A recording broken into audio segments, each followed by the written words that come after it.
Hello అయ్యా మీరా చెప్పండి అయ్యా పనిలోకా వచ్చేస్తానయ్యా ఉంటానయ్యా.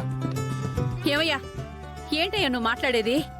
అసలు నీ కొంట్లో బాగోలేదు, అలాంటిది ఇప్పుడు పనిలోకి ఎట్టబోతావయ్యా? నాకిప్పుడు ఏమైందనే బానే ఉన్నానుగా.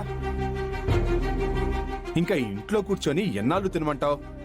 పనిలోకి వెళ్ళకపోతే ఇబ్బందుల్లో పడిపోతామే. అది కాదయ్యా, కొంచెం నీ ఆరోగ్యం కుదుట పడ్డాక. చూడు, కూర్చొని తింటే కుదుట పడటాలు ఉండవు, ఏకంగా కూలబడటాలే ఉంటాయి. లేచి మన పని మనం చేసుకుంటే ఏ రోగమైనా దాని దారిన అదే పోతుంది. అది ఏమైందన్నా? అమ్మ మీద ఎందుకు కోపడుతున్నావు? ఏం లేదమ్మా, నేను దాని మీద ఎందుకు కోపడతాను? ఏమే? అవునమ్మా, ఏం లేదు. సరే అమ్మా. పల్లవి ఎక్కడికో వెళ్ళడానికి రెడీ అవుతుంది, అది వెళ్ళాక నేను వెళ్తాను. ఇదిగో, నేను పనిలోకి వెళ్తున్న విషయం మాత్రం దానికి తెలియకూడదు చెప్తున్నా. సరేనయ్యా. హలో అయ్యా, ఇదిగో ఇప్పుడే బయలుదేరుతానయ్యా. వద్దులే చలపతి, పనిలోకి వేరే వాళ్ళని పెట్టుకున్నాను. అదేంటయ్యా, వస్తానని చెప్పాను కదా, వేరే వాళ్ళని పెట్టుకోవడం ఏంటి? నీ ఆరోగ్యం ఇంకా కుదుట పడలేదంట కదా, కుదుట పడ్డా వద్దులే గానీ రెస్ట్ తీసుకో.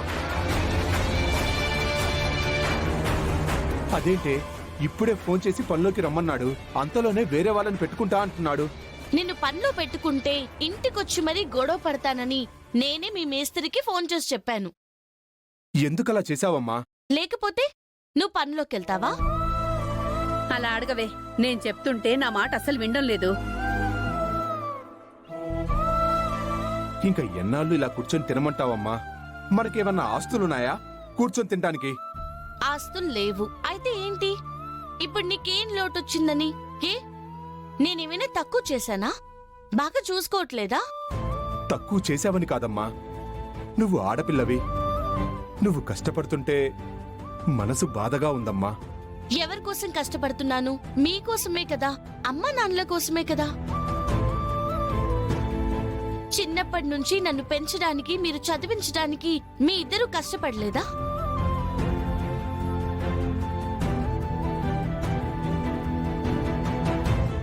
చూడండి నాన్నా, ఒక ఆవుని పెంచితేనే అది పాలిచ్చి ఆదుకుంటుంది. బిడ్డను నాన్నా నేను.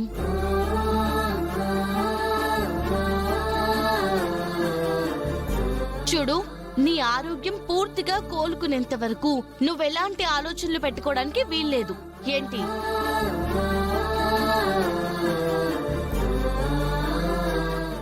అమ్మా, గుండమ్మ గారింట్లో పూజుంది, నేను వెళ్ళొస్తాను. సరేనమ్మా, జాగ్రత్తగా వెళ్ళు. వెళ్ళొస్తానన్నా.